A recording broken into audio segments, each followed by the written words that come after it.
Olá, boa noite. O seu Câmera Aberta já está no ar. Confira agora quais são os destaques de hoje. Homem cai em trilha da região e é resgatado pelos bombeiros após 30 minutos de caminhada na mata. Confira os detalhes da previsão do tempo. E ainda, Porto de Imbituba renova certificação internacional de segurança e segue entre os 8 portos públicos reconhecidos no país. Essas e outras notícias você confere a partir de agora. O Câmera Aberta já está no ar.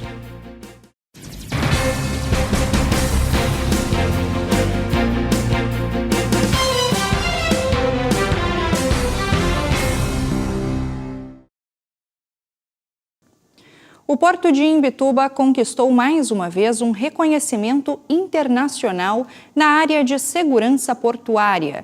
O complexo teve renovada a certificação que comprova o cumprimento dos protocolos internacionais de proteção de navios e instalações portuárias e segue entre os poucos portos públicos do Brasil com esse selo.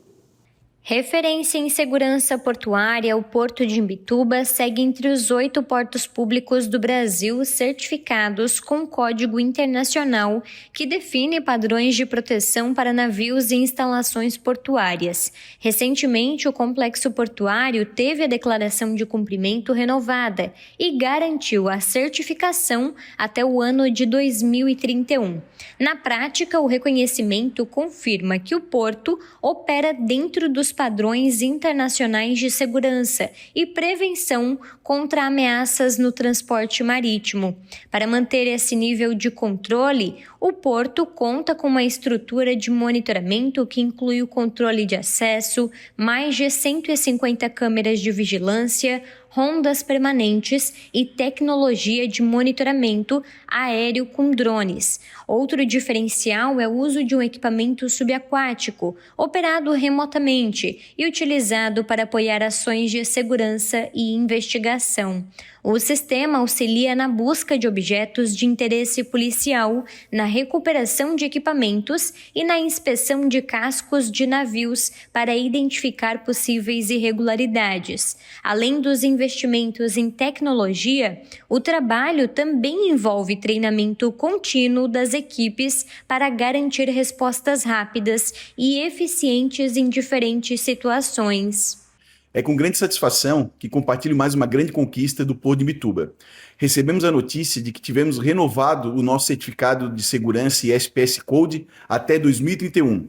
Com isso, continuamos a fazer parte de um grupo seleto de apenas 8 portos públicos brasileiros que possui certificado de elevados padrões de segurança internacional. Esse resultado é fruto de um trabalho sério, comprometido das nossas equipes, somados a grandes investimentos em tecnologia, inovação e capacitação. A renovação dessa certificação reforça a credibilidade do Porto de Imbituba e demonstra o nosso compromisso permanente com a excelência, a segurança e o desenvolvimento do setor portuário. Seguimos trabalhando para manter o Porto de Imbituba como referência nacional e internacional na gestão de pessoas e na segurança portuária. Mudando de assunto, a construção do Plano de Desenvolvimento Regional 2035 passou pela AMUREL. Em Tubarão, lideranças, empresários e representantes do governo do estado participaram de uma etapa do Avança Santa Catarina, programa que vai definir aí diretrizes para o crescimento econômico das regiões catarinenses nos próximos anos. Santa Catarina está construindo um plano para orientar o desenvolvimento econômico dos próximos 10 anos. E uma das etapas desse trabalho passou pela AMUREL, aqui em Tubarão, onde lideranças regionais participaram da apresentação de indicadores e da definição de prioridades para o crescimento da região. Avança Santa Catarina é uma estratégia para os próximos 10 anos. É justamente o olhar que o governo do estado tem em relação ao desenvolvimento econômico. Mas a grande sacada do governador Jorginho Melo é fazer com que o plano de desenvolvimento do estado não seja feito de uma forma genérica para todo o território catarinense, mas a partir das 21 regiões. É exatamente isso que nós estamos fazendo hoje aqui, apresentando os indicadores, apresentando o diagnóstico e construindo, junto com o ecossistema, o caderno de diretrizes. A proposta é construir um diagnóstico detalhado de cada uma das 21 regiões catarinenses, identificando potencialidades, desafios e oportunidades para orientar investimentos e políticas públicas. Chegou a vez da Murel nessa composição das 21 micro-regiões no estado, percorrendo para discutir inovação, discutir o avanço SC, discutir a educação empreendedora, conectando atores como indústria, academia, o setor produtivo. As ideias serão construídas de forma coletiva, respeitando as características de cada região. Durante a apresentação, a Amurel foi destacada como uma das regiões com indicadores positivos de desenvolvimento. A força da indústria metal-mecânica, o crescimento do setor de tecnologia e a infraestrutura logística, com acesso a portos, aeroporto e a BR-101 duplicada, aparecem como diferenciais para impulsionar ainda mais a economia regional. Para desenvolver uma região, você precisa de pessoas, encontros e conexões. E nisso vale tudo: prefeituras, empresas, academia, sociedade civil organizada, todos somam no processo de desenvolvimento regional. A iniciativa pretende estimular o empreendedorismo e criar um ambiente favorável à inovação em todas as regiões do estado. Um dos destaques apresentados foi a ampliação da educação empreendedora nas escolas estaduais. A proposta prevê atividades no contraturno escolar para incentivar a inovação e desenvolver habilidades entre os estudantes. A educação, para surpresa de todos, na etapa 2 ela entra como educação empreendedora. Em todas as escolas do estado terão educação empreendedora no contraturno por meio do SC Mais Inovação, uma sugestão e uma indicação no projeto da secretária Luciane Sereta. As contribuições levantadas durante os encontros vão compor os chamados Cadernos de Diretrizes Regionais. O documento servirá de base para o planejamento estratégico de Santa Catarina até 2035, buscando alinhar o crescimento econômico às necessidades e vocações de cada região do estado. Bom, nós vamos agora para o intervalo. A seguir, tem os detalhes da previsão do tempo e muito mais. Não saia daí que nós já voltamos.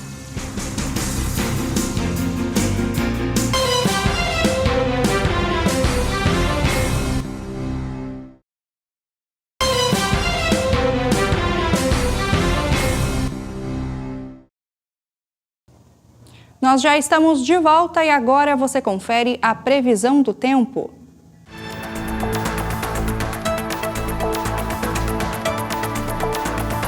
Na terça-feira, o tempo segue firme em toda a região da Amurel, com predomínio de sol e temperaturas baixas durante a madrugada e ao amanhecer.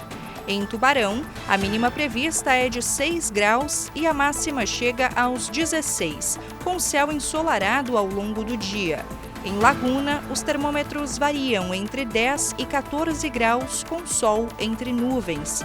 Em Imbituba, a mínima será de 8 e a máxima chega aos 15 graus, mantendo o céu parcialmente nublado. Em Gravatal, as temperaturas oscilam entre 6 e 17 graus, também com a presença de sol entre nuvens. Jaguaruna terá mínima de 11 e máxima de 14 graus, com predomínio de sol. E em Pescaria Brava, a previsão indica mínima de 6 e máxima de 16 graus, com tempo firme e ensolarado. Na quarta-feira, o tempo permanece estável na região, com predomínio de sol e temperaturas amenas durante a tarde. Em Tubarão, a mínima prevista é de 7 graus e a máxima chega aos 16, com o céu aberto ao longo do dia. Em Laguna, os termômetros variam entre 10 e 17 graus, com sol entre nuvens. Em Imbituba, a mínima será de 9 e a máxima chega aos 16 graus, mantendo o céu parcialmente nublado. Em Gravatal, as temperaturas oscilam entre 6 e 18 graus, também com a presença de sol entre nuvens. Jaguaruna terá mínima de 12 e máxima de 16 graus, com predomínio de sol durante todo o dia. E em Pescaria Brava, a previsão indica mínima de 7 e máxima de 16 graus, também com o tempo firme ao longo do dia.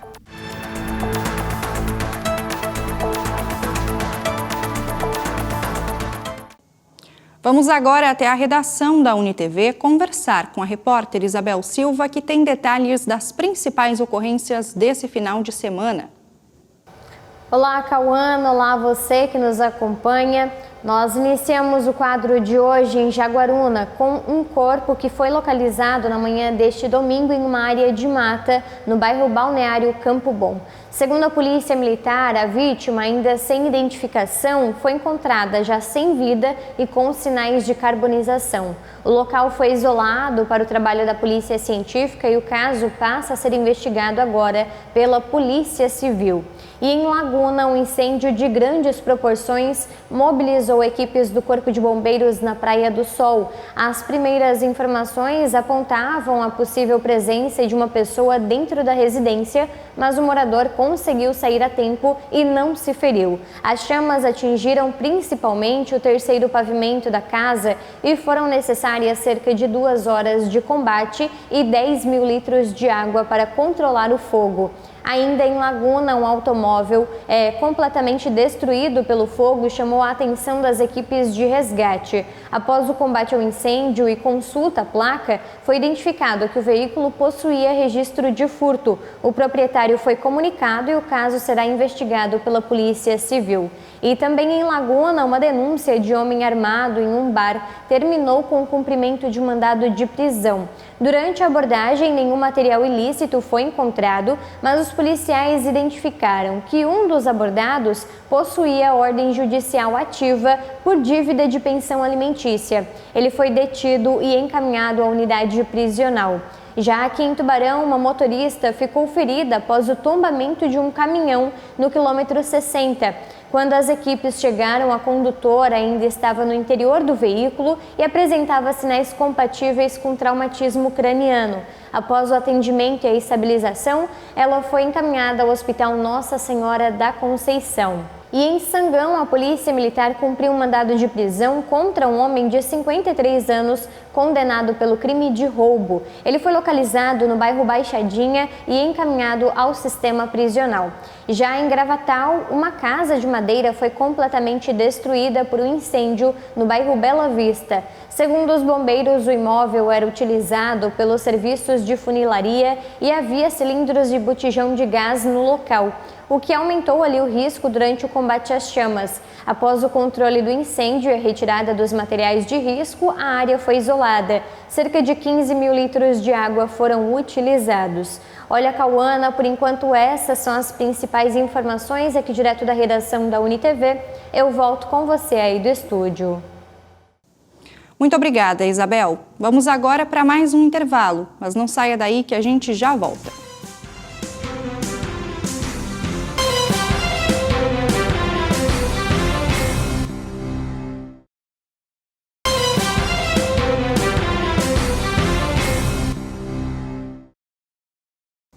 E agora chegou a hora do comentário do psicólogo, filósofo e professor Matiola. No trabalho e em casa, às vezes, precisamos apontar algo que não está legal. Mas como fazer isso sem gerar uma briga? A psicologia sugere a técnica do sanduíche. Comece com um elogio sincero, insira a crítica de forma construtiva no meio e termine, novamente, com um incentivo. Em vez de dizer, você fez tudo errado, tente. Eu valorizo muito a sua dedicação, mas notei que, neste ponto, precisa de algum ajuste para ficarmos alinhados. Sei que você consegue melhorar nisso. Quando focamos no comportamento e não na pessoa, o outro não se sente atacado e fica muito mais aberto a mudar. Experimente essa abordagem hoje e compartilhe com seus amigos. Obrigada, Matiola. Olha, Santa Catarina passou a contar com um novo sistema para administrar as vagas do sistema prisional. A gestão, que antes era feita pelo Poder Judiciário, agora está sob responsabilidade da Polícia Penal. A mudança torna o Estado pioneiro no país ao criar uma central própria para monitorar em tempo real a ocupação das unidades prisionais. A distribuição de presos nas unidades prisionais catarinenses passou a ser feita de uma nova forma. Desde março deste ano, a Polícia Penal assumiu a gestão das vagas no sistema prisional por meio da Central de Regulação de Vagas. A atribuição, que antes era realizada pelo Poder Judiciário, agora permite um acompanhamento mais próximo da realidade das unidades e maior rapidez na definição dos encaminhamentos. A Central de Regulação de Vagas, ela foi uma construção entre o Poder Executivo e o Poder Judiciário. Então, nós fizemos uma resolução interinstitucional que ela foi debatida nos 2 últimos anos e no início de março teve início a operacionalização da CRV. A central funciona como um centro permanente de monitoramento. Policiais penais acompanham 24 horas por dia a quantidade de vagas disponíveis, a ocupação de cada unidade e o perfil do detento. Com essas informações, é possível definir de forma mais rápida para qual unidade cada preso deve ser encaminhado, além de ajudar as decisões da Justiça com dados atualizados sobre a situação do sistema prisional. A Central de Regulação de Vagas, ela se apresenta como uma estratégia nacional de enfrentamento à superlotação. Para entender o papel do judiciário, a gente precisa esclarecer, antes de tudo, que a Central de Regulação de Vagas só funciona se ambos os poderes, isto é, o Poder Executivo e o Poder Judiciário, atuarem de maneira conjunta e ordenada. Em relação ao estado de Santa Catarina, o que é importante deixar claro é que foi um estado parceiro desde o início e que o resultado disso foi esse pioneirismo que eles alcançaram, tendo neste momento a central já em funcionamento. A mudança deve contribuir para uma distribuição mais equilibrada da população carcerária, reduzindo a sobrecarga em algumas unidades e melhorando o aproveitamento das vagas. O sistema também permite separar de forma mais adequada presos provisórios e condenados, além de considerar critérios de segurança, comportamento e perfil criminal na definição dos encaminhamentos. A Central de Regulação de Vagas é uma iniciativa do Poder Executivo através da Secretaria de Justiça e Reintegração Social com o Poder Judiciário. Essa é uma modalidade que veio pelo CNJ, porém Santa Catarina foi pioneiro na instalação do equipamento no estado. Todos os estados precisarão ter a Central de Regulação de Vagas, mas em razão do pioneirismo de Santa Catarina, acaba que está sendo um modelo que está sendo utilizado de exemplo também para os outros estados. Facilitará na questão da gestão das vagas, como o nome propriamente diz, e a gente vai poder conseguir equilibrar a ocupação das nossas unidades prisionais. A expectativa é que o monitoramento permanente permita uma expansão planejada e mais eficiente do sistema prisional catarinense. Bom, o Câmara Aberta de hoje fica por aqui. Outras notícias lá no nosso portal unitv.com.br. E para você reassistir às nossas reportagens e essa edição do Telejornal, basta acessar o canal do YouTube ou o nosso perfil do Instagram, lá no @unitvsc. Muito obrigada pela sua companhia, tenha uma ótima noite e até mais.